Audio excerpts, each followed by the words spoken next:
Hello everybody, good morning po. Ganda pa po kayo sa umaga.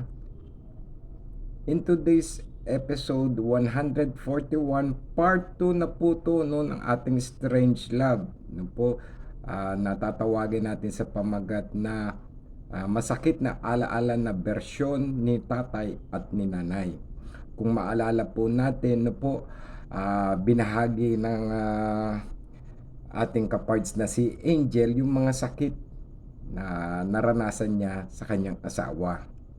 Okay, dahil merong tinatagpo ang kanyang asawa na sumasakay sa motor at hindi po na nakapagpaliwanag ng maayos o normal ang dalawang mag-asawa.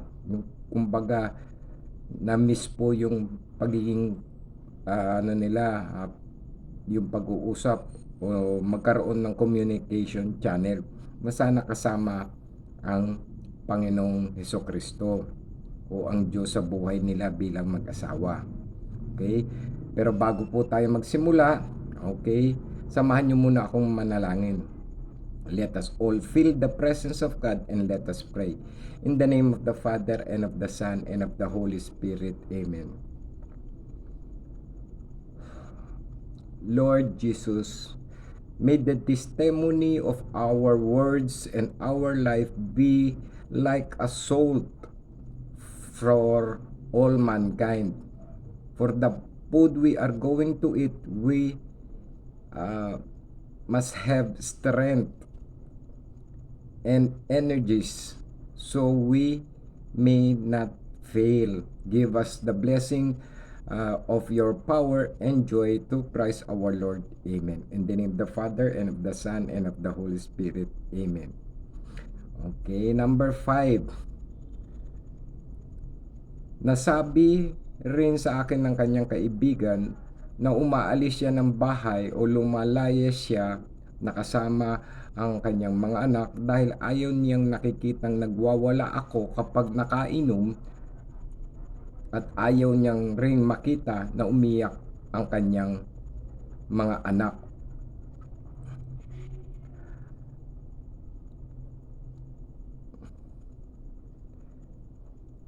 Mga kapards, medyo mahaba yung story niya, paiksin ko na lang, no? Ang sinabi niya dito na maganda, sino bang may gusto na umiiyak ang aming anak? Umiinom po ako dahil gusto ko na ilabas ang aking galit na sa isip ko at nasa puso ko na nasaktan talaga ako. At kapag umiinom ako, pinahintulutan ko o ang alak, ang espiritu ng alak o ang kaaway o ang demonyong nasa loob ko upang mailabas yung galit o upang mawala iyon dahil sabog na ako. Ayun, mas maganda na yun, Angel, no? Nagsabi ka ng tapat, pero ganun pa man din, no? Hindi maganda ang makasakit ng sa kapwa natin sa pananalita, no? Ilang minuto mo lang gagawin din ito at habang buhay mo naman pagsisihan. Okay. Number 6, ilang beses ko na po siyang sinuyo at bukal sa aking puso. Ang bukang bibig niya, sorry po, hindi niya na ako mahal dahil hindi niya na nakikita ang pagbabago ko. Doon po nakapag-isip ako doon sa message, sa text, tsaka sa FB, blinak na po niya ako. Pati ang aking mga kapatid na wala namang kinalaman sa pag-aaway namin mag-asawa. Number 7, nung buhay pa si Nanay Lola, kinausap ako niya. Nasabi niya na sinisiraan niya ako sa aking Nanay Lola. Sinabi rin ng Nanay Lola na kahit anong gawin mo, anak ko pa rin yun, sinabi niya sa aking asawa. At bakit ngayon nyo pa naisip lalo ka na kung kailan kayo ay tumanda na. At sa huling pag-uusap namin, Kuya Par, sa burol ng aking nanay Lola, ito ang sinabi niya. Kaya gusto niya o nasabi niyang makikipaghiwalay siya ay para pahiyain siya. Yun ang inisip ng aking asawa, na mapahiya. Maling-maling paghuhusga naman talaga iyon na ginawa niya sa akin. Ang nasa puso ko ay alang-alang na lang na maibalik namin ang pagmamahal namin bilang mag-asawa, at gusto ko na maging maayos na ang lahat sa kabila ng pagkawala ni Nanay Lola. Ni wala po akong plano o iniisip ng ganun. Ang plano ko lang po ay magkasundo-sundo, pero ang nangyari ay baliktad. At sa katunayan nga po, inawat pa ako ng aking manugang. Sabi niya, tatay, tama na po, ayaw ko na po. Ako ang nahirapan sa inyo eh. Maawa ka naman sa iyong sarili dahil kawawa ka naman. Sinabi ko sa aking anak, hindi pwede yun. Pamilya ang pinag-uusapan dito at pag-ibig ko. Kinakailangan ipaglabang ko to. Ayaw na po sa inyo ni nanay. Hindi po pwede yun. Kinakailangan magpasakop siya. At baka puyat lang siya o menopause. Sinabi rin niya ni Nanay Lola. No? Pero kahit na daw 88 siya, kahit kailan hindi niya naranasan yung masungit o yung menopause stage. No? Ayan. Ganito yan, no? Mga ka-parts at saka mga ka-eye watcher, no? Angel, no?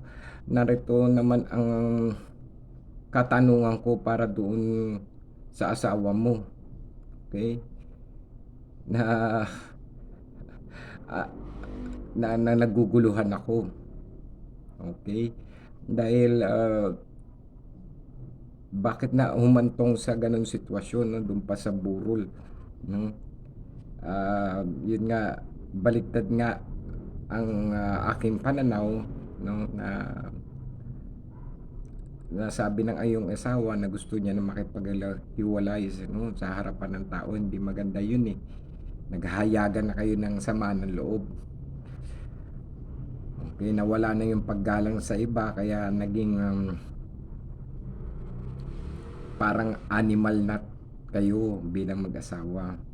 Okay, kung ano man ang siguro may magandang dahilan, no po, kaya kayo nag-away at gusto na rin makipaghiwalay ng iyong asawa. Tanging Diyos lamang ang nakakaalam po. Baka may magandang paraan o plano ng Diyos na mas maganda, kasi nga matindi na po ang inyong pag-aaway. Okay, narito ang mga sinabi ni nanay. Anong ebidensya mo? Sagot. Tanong ni nanay kay tatay. Sagot naman ni tatay, ang mga mata ko at pandinig ko, wala naman sa puso ko na magkahiwalay tayo, at wala rin din naman akong planong palitan ka. Ang gusto ko lang lamang ay maayos ang ating pagsasama. Number 2, bakit di mo hinuli ako sa akto ng aking ginagawa? Natakot ako sa aking sarili. Kilala ko ang aking sarili at may aral ako sa pakikipaglaban. Ayaw ko itong magamit at ayaw ko na nang nakangingitian kayo. Kahit na ito'y ginagawa nyo ng kasinungalingan. Number 3, tanong ng aking anak naman, tatay, bakit di mo pinabarangay? Ayoko na magkaroon ng iskandalo ang ating pamilya at mahal ko pa rin ang aking asawa, ang inyong nanay. Kahit sa kabila ng lahat, ayaw kong masira ang binuo kong pamilya. Number 4, payo ng anak sa tatay. Choice nyong dalawang maghiwalay. Sagot ni tatay, oo nga, tama kayo. Ikaw doon. Paano naman yung will ni God? para sundin ang kalooban ng Diyos para sa kapatawaran ng kasalanan. Masaya na, tatay, si nanay. Mag-move on ka na lang at huwag mo nang balikan ang nakaraan. Sagot ni tatay, ako ay humingi ng tawad ng hayagan sa inyo dahil sa mga salita na ginamit ko na nakasakit at narinig nyo pa. Yun ang malungkot para sa akin. Ninais ko ring humingi lamang siya ng sorry sa akin at ang lahat tapos na sana. Sabi ng anak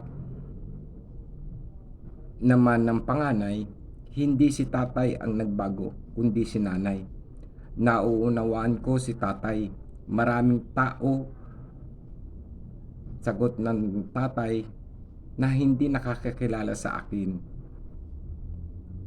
at hindi alam ng mga tao ang aking mga pinagdadaanan. Itinago ko na lamang to sa aking sarili at wala po akong pinagtapat. Mga ka-parts tsaka mga ka-eye-watcher, no, reminder ko lang po sa inyo, no, nasaktan, no, kay si Angel, no, miski na ang kanyang pamilya, kamag-anak, kaibigan, at tsaka komunidad, no, naapektuhan dito. Panalangin lamang talaga ang hiling ng tatay, no, na si Angel, no, na magkaroon ng liwanag o lakas ng loob, no, para ay sila ay magkasundo at maibsan na rin yung kanyang nararamdaman. At sana madabayan po natin sila, no, ang mga lalo na yung mga taong nangangailangan ng ating panalangin. Nagpasalamat ng ganito si Angel. Salamat Kuya Far, mabuhay po kayo at maging mahaba pa ang inyong buhay. At makapaglingkod pa po kayo sa mga taong karapat-dapat na tulungan nyo tulad ko. Ayan, mga ka-parts at saka mga ka-eye-watcher, maraming salamat po sa inyo, no, tsaka sa mga nanonood at nakikinig. Sa pagkakataong ito, ang dapat gawin natin ngayon ay ipanalangin ang mag-asawa na naghihiwalay sa oras ng Pasko. Nakakalungkot isipin kasi nga time for giving, time for sharing, time for love. Salamat Angel na namulat kami na walang panahon talaga ang pinipili ang kaaway. Lahat tayo ay makasalanan, walang matuwid sa Diyos, no? Pero sa Diyos lang dapat tayo talaga lumapit. Ang Panginoong Yesus ay Diyos ng kapatawaran. Okay? Kaya doon tayo sa Kanya lumapit. Dahil siya ang naging taong tulad natin na naranasan na itakwil ng tao. So, sa wikang English po sinasabi, no one is exempted to rejection. Lahat po tayo ay makakaranas ng rejection sa ating buhay, maging asawa at pamilya po natin at magulang. Okay? Walang naniwala at pinagtabuyan ang ating mahal na Panginoong Hesukristo. Pinahirapan ng mga sundalong Romano, pinako sa krus, no? Kaya huwag po tayong mawalan ng pananampalataya kahit na po 1% na lamang. Okay? Kaya mo yan. God loves you. May mga tao kasi na mga inosente, no, na nawawalan ng bisa ang kasalanan, no, dahil nga inosente sila. Okay? Makiisa ka Angel sa gawain ng Diyos na magbibigay sa iyo ng lakas, no, at ang iyong mga hiling, no, ay matupad sana. Alang-alang lamang sa mga kabutihan at umiwas ka sa mga masasama at saka pag-inom. Okay? Manalangin tayo ulit mga kaparts, no? Sa ngalan ng Ama, ng Anak, ng Espiritu Santo. Amen. O Diyos naming Amang makapangyarihan at walang hanggan, turuan mo po kami na makakita ng liwanag laban sa kasamaan at kadiliman, dulot ng kaaway na winawasak ang pagsasama ng mag-asawa. At damayan mo po ang mga anak nila upang makayanan nila ang kanilang mga pagsubok sa buhay. Ipalaganap mo, mahal na Panginoon, ang iyong kapangyarihan upang wakasan ito sa madaling panahon at punuin mo po sila ng pag-ibig na nagmumula lamang sa iyo. Lahat ng ito iniling natin sa pamamagitan ni Kristo ating Panginoon. Amen. Sa ngalan ng Ama, ng Anak, ng Espiritu Santo. Amen. Mga pards, pakinggan na lang po natin. Mahirap na magsalita ang sinasabi ng salita ng Diyos. Sa 1 Pedro talata 3, kabanata 3, talata 17 hanggang 18 sinasabi, ang nagdanais ng payapa at masaganang buhay o pamumuhay, dilay pigilin sa pagsasabi ng kasamaan, ang anumang panlililang at madayang panalita sa kanyang mga labi ay di dapat mamutawi. At kung sakali mang-usigin kayo dahil sa pagsunod sa kalooban ng Diyos, pinagpala kayo. Huwag kayong matakot sa kanila. Huwag kayong magbagabag. Igalang niyo si Kristo sa inyong puso bilang Panginoon. Sa Santiago naman po, kabanata 3, talata 5 hanggang 10 sinasabi, ganyan ang dila ng tao, maliit na bagay lamang sa katawan, ngunit napakalaki ng mga pinagyayabang. Isipin na lamang ninyo kung paanong napapalagalab ang isang maliit na apoy, ang isang malawak na kagubatan. Kumbaga parang doon sa episode natin, walang lihim na itago, no? Lahat ay nabubunyag dahil nga sa kachismisan. Sa Galatia naman po sinasabi na po sa kabanata 11, talata 26 sinasabi, hindi maikakaila ang mga gawa ng laman ay pakikipag-apid, kahalayan, kalaswaan, pagsasamba sa Diyos-Diyosan, pangkukulam, pagkapuot, pag-aaway, pagsiselos, pagkagalit, kasakiman, pagkampi-kampihan, at pagkabahagi. Subalit ang Espiritu ay pag-ibig, kagalakan, kapayapaan, pagtiyatiyaga, kabaitan, kabutihan, katapatan, kahinahunan, at pagpipigil sa sarili. Walang laban ang batas dito. Mga kapards, madalit sabi, nakakaawa mang isipin na minsan dumarating sa ating buhay na tayo ay napanghinaan, no? Dahil sa tatlong bagay, tayo po ay lumalayo sa Diyos,